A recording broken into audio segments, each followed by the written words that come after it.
The poor people are bad when it comes to making money and keeping money. Don't forget that we have three classes of people in the society: those that have the middle class and the poor, I mean the rich class. When you talk about the rich class, when you talk about the middle class, and when you talk about the lower class, there is a great distinction between the three of them. They are never the same thing. Now, when you talk about the lower class, these are the people that when they make money, they spend the money immediately. They make the money, they spend the money immediately. Then for the middle class, they make the money to facilitate or to increase their credit scores so that they can have more access to or to credit facilities to improve or to continue with their flamboyant or extravagant lifestyle. So, in other words, they try to pretend to be rich, but they are not actually rich. Then, when you talk about the upper class, we are talking about those that actually make money to multiply more money. They make money to create more money. So, there's a great distinction between the three of them. And that's why I say that poor people are bad in making and keeping money. So, this should not come as a surprise to any one of us because we need to be honest with ourselves. What are those things that poor people don't know about making money? These are the things that we'll be talking about now. Making money is about system solving, not working hard. You see, a lot of people believe that working hard is actually the solution to becoming wealthy. It's actually the solution to becoming rich. It's actually the solution to becoming well-to-do in the society. But the conception or this idea is totally wrong because becoming wealthy is not all about hard work. So hard work does not actually create wealth. Neither does it make you to be very wealthy. So what actually makes you to be very wealthy is your ability to work smart. It's your ability to work, intelligently. It's actually your ability to have financial education. It's actually your ability to be able to invest your money in the right way and actually get a return at the end of the day. So making money is about system solving. It's about creating value. It's about creating solutions to societal's problem. So when you have a value, people will pay for the value and they are ready to go to any amount of length of time to actually pay you for the services you are rendering to them. So it's not all about hard working. It's not about being strenuous and being tedious in your work. You make money when you are able to solve a problem. The only way poor people know how to make money is working for time and effort. People believe that for them to actually be able to make money, they need to work for time and effort. And when you talk about time and effort, it's all about working hard. It's all about creating over time, working tediously, working like an elephant, and eating like an ant. So that idea is actually totally wrong. So value comes when your ability is able to create a chain of system that can transform input into money. So what we're saying here is that your ideas, your value should be able to transform into money at the end of the day when you are actually very smart and intelligent when it comes to the issue of money or work. So working hard is not a platform, is not a criteria for wealth, but rather working smartly. And working smartly entails creating value in the society where people can pay for the value for your services. Make money while you sleep or you will never be rich. Somebody will say, what do you mean by making money while you sleep? You can actually make money. You can actually be wealthy. You can actually be well-to-do in the society while you are actually sleeping. Somebody will say, but when you sleep, that means that you're lazy. No, that's not what we're saying here. We're saying there is that what we're saying here is that when you actually invest your money begins to work for you. And that point at which your money is actually working for you, you can actually decide to sleep. So when you are sleeping, your money is still working for you. So you can make money while you sleep, or you may never be rich. So when you actually get to a point in a level of investment, you to get to a point that even when you are not working again, even when you are retired, even when you are not doing anything at all, your money is still working for you. So you can never be rich when you trade your time for money. A lot of people will say, hard work, hard work. No, it doesn't go with hard work. It's all about being smart and being intelligent. So you can never be rich when you trade your time for money, because your time is actually limited. You also have a limited amount of energy you can put into that work. Your ability to generate money should not be tied to you. See, a lot of people believe that for them to be able to make money is actually tied to them, that they are actually indispensable. In the chains or in the rules of making money, you are a persona non grata. What I'm saying there is that when you talk about the issue of generating money, it is not tied to you at all, because your money should be working for you and not you working for your money. So it will get to a point in your life that when you start investing your money, you realize that you are not actually the machine that's actually making the money, but your money is actually the machine making the money for you. So your ability to generate money is not or should not be tied there to you. It should not be the machine that makes money, but you should build the machine that is making or going to make the money for you. A lot of people believe that they're actually the machine, but you are not the machine. But rather, you should build a machine that will make the money for you. And what is that machine that will actually make that money for you? It's all about investing wisely. It's all about having a multiple streams of income. It's all about a decade of sacrifice. It's all about creating a streams of income for yourself, or passive income. It's all about having what I call an investment portfolio. It's all about investing wisely. So when you put all these things together, investing wisely, having an investment portfolio, multiple streams of income, or having a passive income, you are building that machine that's actually making money for you, and not you being the machine that is making money for yourself. So invest today.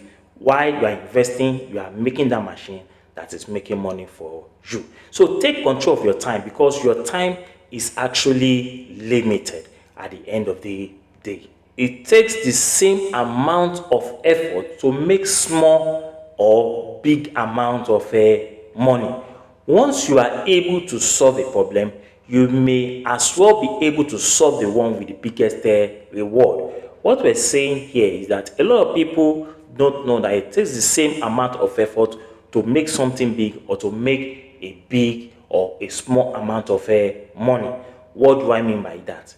For example, let's assume you have someone that's actually selling a recharge card and somebody that's actually selling a car. Both of them may have the same skills, marketing skills on how to actually sell, but the amount of money or profit they are making at the end of the day might be different from each other. The one making or selling recharge card may be making lesser, while the one selling expensive cars may be making a bigger amount of money. But at the end of the day, both of them are actually applying the same amount of effort. So it takes the same amount of effort to make small or big amount of money. So you need to get that. So what we're now saying there is that, well, instead of you wasting your time on smaller reward or a fraction of reward that will not get you to anywhere, like that guy that's actually selling a recharge card, you should rather put your effort into something that will offer you a bigger reward at the end of the day. So there is no point working so hard for a fraction of a reward like the recharge card guy, but for the guy that's actually selling a car, who is actually making a lot of money, because at the end of the day, it takes the same amount of effort to make a small amount of money or a big amount of money, because both of them may have the required skills like a sales representatives on how to sell, but the profit that they're actually making or the reward they're actually getting at the end of the day is never the same thing. So never waste your time trying to work very hard for a fraction of reward that will only reward you for a little amount of thing. They may have all the skills when you put them together, but at the end of the day, you are putting all your skills, all your effort into the wrong place. So this is very, very important, because a lot of people have a lot of skills, they have a lot of experience, but unfortunately, they are putting them in the wrong place. And that's why they are having what I call a fraction of a reward. So don't forget, you all have the same amount of effort that can be put to make a big or small amount of money. But rather, you should put your effort, your energy, your resources into something that can give you what I call a bigger reward at the end of the day. Ideas are worthless without executions. Ideas are worthless without execution. You see, ideas, like somebody will say, that the richest place in the world is actually the graveyard, because in the graveyard they have people that have a lot of brilliant ideas on how to transform and change the world, but unfortunately they are unable to execute these ideas and brilliant ideas because most of them are already dead. So the graveyard is actually the richest place in the world. So ideas are actually, worthless. They're actually useless when we cannot execute them. So what we're saying here is that when you have an idea, you should be able to execute it. What brings out the best in you, what distinguishes you from other people, is your ability to execute your brilliant ideas. Ideas are worth a lot when they are able to make a lot of money. Everyone has a business idea, but the execution and the will is not there. We all have business ideas, we all have a lot of experiences and the rest of them, but the will to actually execute them is not always there. We don't have the passion, we don't have the drive, we don't have the determination, we don't have that instinct or that thing that can propel us to actually achieve our ideas at the end of the day. And that's why when ideas are not executed, they are as good as being worthless. So your ability to execute is multiplied by the quality of your ideas. So when you are able to execute, it is actually that your idea that actually propels you to execute that idea. And when you are able to execute that idea, it will give you what I call a result. So success comes from being able to execute at a very high level. So when you execute idea and you put them into programming, into execution, you are going to discover that, well, at the end of the day, you are going to achieve your purpose. Now, a lot of things, a lot of people will say sometimes that some people have stupid ideas, but I need to tell you this, that even no matter how stupid your ideas can be, it can transform into something big. Because if you are able to persevere, if you are able to keep pushing, if you are able to keep struggling and not give up, that stupid idea can become something great in the future. So that is a food for thought. Instead of cutting down cost, focus on increasing income.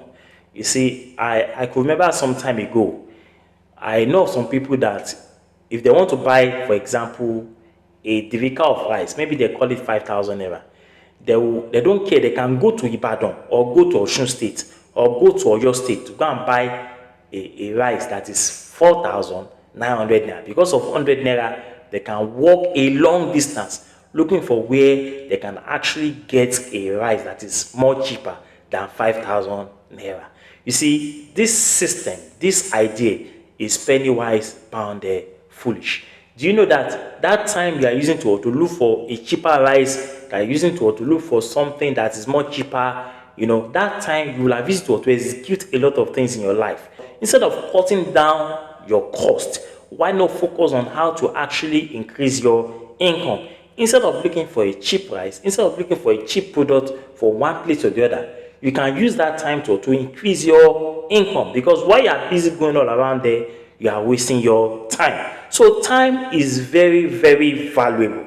People spend a lot of time trying to cut down when they could have used that time to make more income for themselves. You need to invest in time to create value for yourself at the end of the day. And that's why, rather than looking for something cheaper, look for another way, look for another method, look for another medium through which you can actually be able to increase your income, rather than wasting your time on trying to cut your cost. Because sometimes while we are doing that, trying to cut our cost to the barest minimum, we take a lot of time doing this. And while we are doing this, we will have been able to earn more income by doing something else at the end of the day.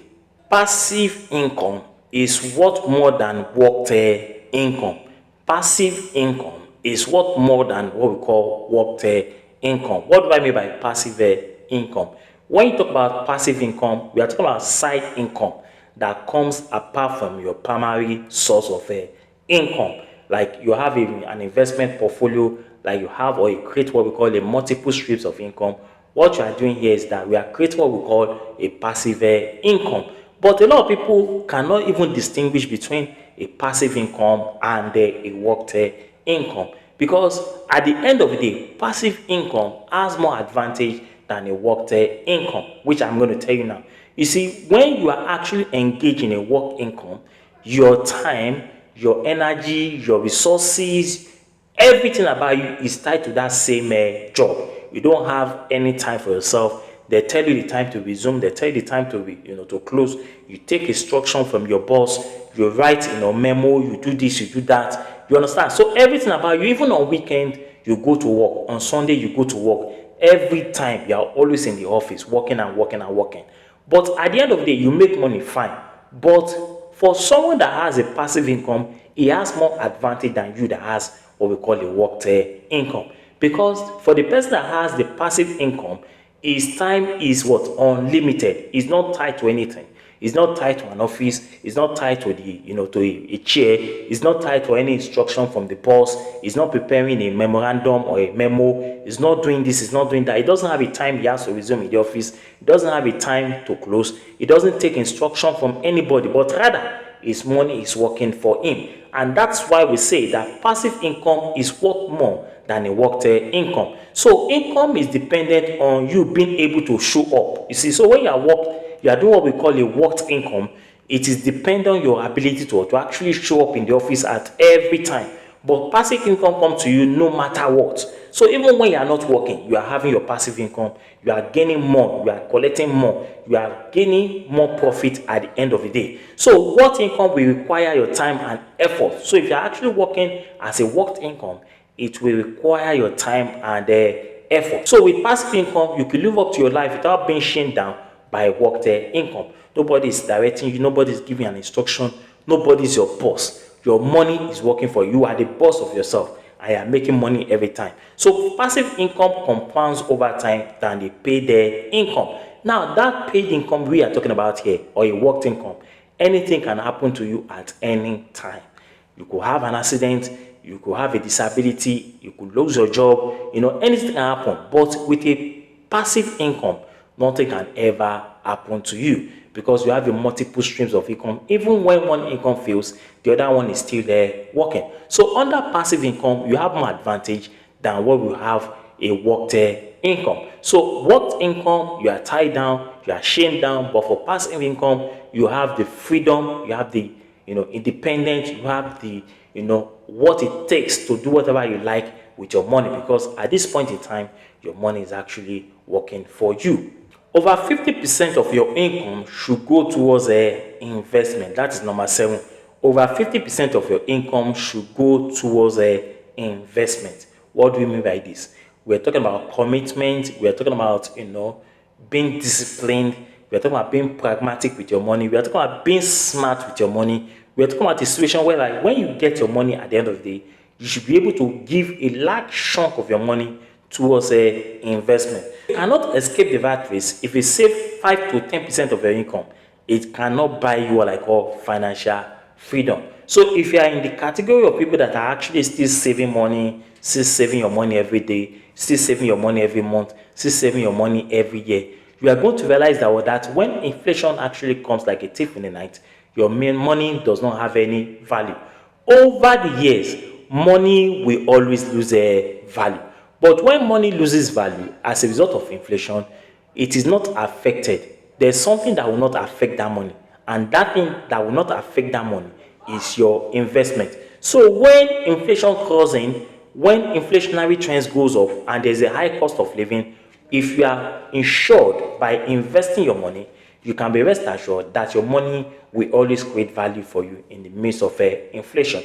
And that's why in a period of inflation, it is even the best time to actually invest your money, because your money is going to compound very, very well. If you want more on this topic, you can watch my video, which I've actually uploaded on my channel, where I actually did a deep analysis of what we call financial freedom when it comes to saving, investment, and spending your money.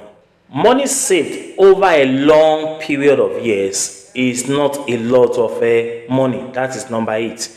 A lot of people believe that when you actually save money over a long period of years, it is actually going to create a wealth for you. Money saved is not a investment. Money saved over the years cannot guarantee wealth, because why? Devaluation, inflation, and some other factors are going to make that value of the money to be reduced to the barest minimum. So saving money over a long period of years is not a lot of money. Money is getting devalued every year due to inflation. Do you see now? So money is losing value every time. Even in Nigeria, money is actually losing value. Over the years, money is losing value. Even now in Nigeria, inflation is about 34 point something percent. And because of that, money does not have any value. So value comes from scarcity. Value comes from scarcity in the sense that when you are able to invest your money actually creates a value for you. So saving money, keeping money in the bank will always keep you to be poor, or makes you to be poor. So instead of putting your money in the bank and putting that money in the bank where it's going to create a lot of dollars without creating any value, it is better for you to invest that money where your money is going to create value for you at the end of the day. And that's why it's always advisable not to keep the money in the bank, but rather invest your money so that your money will not lose value, so that you will not lose that chunk of money which you have been able to save over a long period of years. Imagine if I've actually been able to invest over a long period of years, your money is actually going to compound at the end of the day. That is going to have what we call a multiplier effect. Money is built bit by bit. Wealth is built bit by bit. Wealth is built brick by brick. Wealth is built in a gradual process. Wealth is built through a decade of a sacrifice. If somebody is telling you that you can actually become rich within the twinkling of an eye, that person is actually deceiving you. He's not telling you the truth. He's not being sincere with you, because wealth is built through a decade of sacrifice. It's like you've actually planted a crop, and that crop, over the years, you have been wetting it, you have been taking care of it. That crop or that plant is going to germinate into something big, into something gigantic in the future, if it is well taken care of. The same way it applies when it comes to building wealth over the years. So if you're talking about building wealth, you're talking about a decade of sacrifice, you're talking about a long period of years, 5, 10, 15, 20 years, so that your money can be able to compound very well. And at the end of the day, you are able to build what we call a legacy of wealth. You are able to have what we call a generational wealth, where you can transfer your wealth to your children, and your children can transfer the wealth to their own children. That is how to build what we call generational wealth. So avoid spending money on liabilities, to things that will not create values, or things that will not give you any value at the end of the day. But you should rather invest your money into an asset. Asset will create value, asset will create profit, asset will create interest, asset will create compound, but liabilities will create a deficit. It's going to create a loss, because at the end of the day, those liabilities cannot get you any value. So passive income is built from something small into something big. Investment is built from something small into something big. Wealth is built from a scratch, or from the lowest level into a bigger level.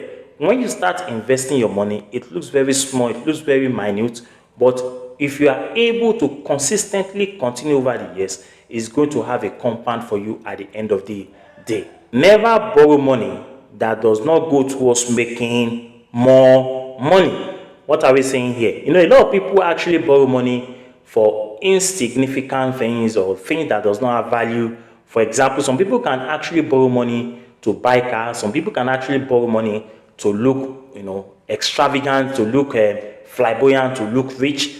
A lot of people actually, borrow money to look classic in the society. They wanted to impress a lot of people, to have the impression that they're actually rich. So what we're saying here is that for number 10, you should not borrow money that is not going to give you more money. Of course, investment is very good, and it is also good to borrow money, but that money should be used for business purpose. That money should be able to have a multiplier effect. That money should be able to give you more money at the end of the day. So if that money is not going to give you more money at the end of the day, it is advisable for you not to go for that money. So never borrow money that will not go towards making more money for you. If that money is not going to give you more money at the end of the day, don't take that money at the end of the day. So mortgage financial institutions are like sharks. They will encourage you, they will motivate you, they will push you to actually come and borrow money. But at the end of the day, you pay more to them. Even when you default, you pay more. Presently in Nigeria now, if you're going to borrow money from any mortgage financial institution, you are going to pay about 24% of interest rate, which is actually very, very suicidal. So by the time you calculate this thing, you discover that you are actually making a lot of people to be rich and you are making yourself to be poorer. So borrowing money can make you rich or become a slave at the end of the day to some financial corporations. So if you actually borrow money, it can actually make you to be rich. If you can be rich, if that money is for financial purposes, if that money is for business, if that money is to further for the creation of more money. But if you are borrowing money for ostentatious goods, that money can actually become a problem for you. It can make you to become a slave to money, to the financial corporations. Because why? You are going to pay a lot of interest, and if at all you also default, you are going to pay a lot of money. And this is the way a lot of people actually, making other people to be rich when they actually take these loans, which look so attractive, which look so simple, which look so enticing and attractive to them. But at the end of the day, they always regret taking this money, because that money is not for financial purpose, but it is for ostentatious life, it is for flamboyant life, it is for extravagant living at the end of the day. You earn in proportion to your ability to use the tool you have. You earn in proportion to your ability to use the tool you have.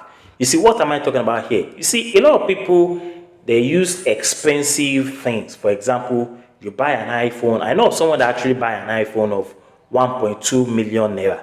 And what is that person actually using the iPhone to do? It's just to go through Instagram, watch people dancing, watch people doing some strange, unprofitable things that cannot add any value to his life.